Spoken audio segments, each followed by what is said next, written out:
Kenapa nggak masuk ke Aster aja? Ini kita lihat based on fundamental data aja. Aster itu bagus kalau timnya itu bisa ganti, ya. Tapi selama timnya manajemennya itu nggak bisa ganti, maka menurut gua nggak. Aster itu cuma besar ketika lagi farming volume aja, pas airdrop aja. Sekarang ketika udah airdropnya udah selesai, ya ini udah nothing, udah nggak jadi apa-apa lagi. Kita lihat dari max supply-nya, Aster itu 8 kali lipat lebih banyak daripada Hyperliquid. Aster itu 8 billion, Hyperliquid ini 1 billion. Circulating-nya, Hyperliquid lebih kecil, tokenomics-nya juga lebih bagus. Venture capital allocation-nya, nah ini juga yang paling penting ya. Karena ketika venture capital, VC ini punya supply, maka kalian itu bisa didam. VC-nya Hyperliquid itu nggak ada. Jadi nggak ada yang bisa nyiram kalian, nggak ada yang bisa buang barang. Sedangkan Aster, ini ada yang bisa buang, yaitu Binance Labs atau Easy Eye Labs namanya.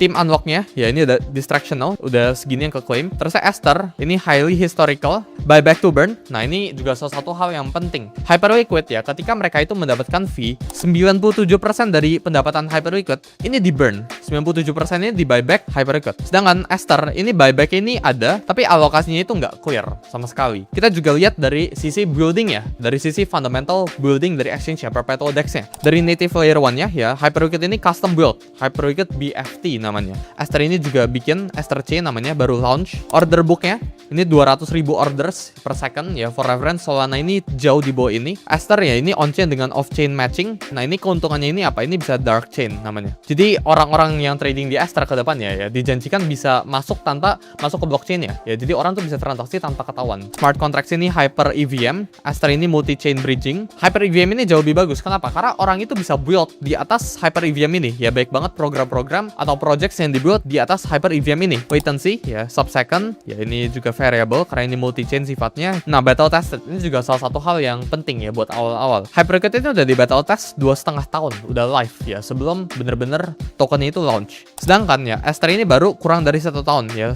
post merger. Jadi dari sisi building ya menurut gua Hyperliquid ini jauh lebih bagus.